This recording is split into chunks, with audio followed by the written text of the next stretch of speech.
Welcome to the second episode of this series in Writing Action Research. For today's session, you will be guided to understand the innovation, intervention, and strategy of this action research.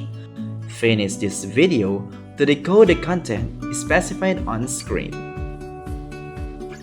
Each code will appear in the different parts of this video series. A Microsoft Office account is required to access the file in the description of this video. So are you ready? Let's begin.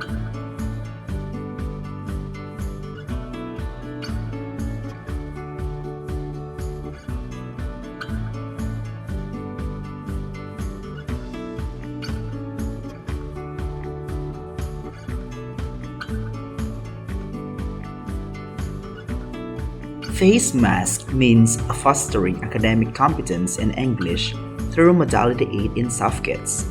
It is a teacher-made video lessons targeting second quarter competency in English 9 of Rebecca National High School, which is to analyze literature as a means of understanding and changing values in the VUCA, which stands for Volatile, Uncertain, Complex, and Ambiguous World.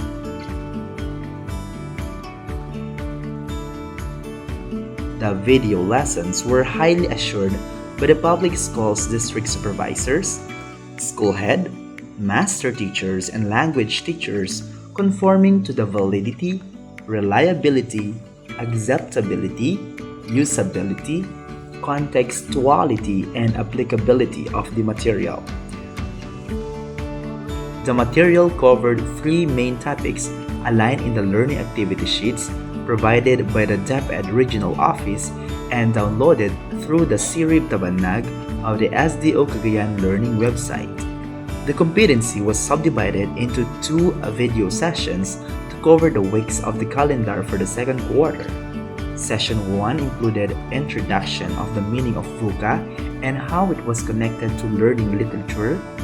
Session 2 dealt with characters, theme, plot, and literary analysis of the play A Raisin in the Sun by Lorraine Hansberry. Online monitoring was the major strategy of the researcher to implement the research. The material was made available on YouTube throughout the implementation process. It was conducted for 5 weeks after regular class hours, usually from 5 to 5:30 in the afternoon. Clarifications and discussion of the lesson were conducted through Google Meet and online messenger chat from Monday to Friday. Finally, results were collected through Google Form to ensure monitoring of learning progress.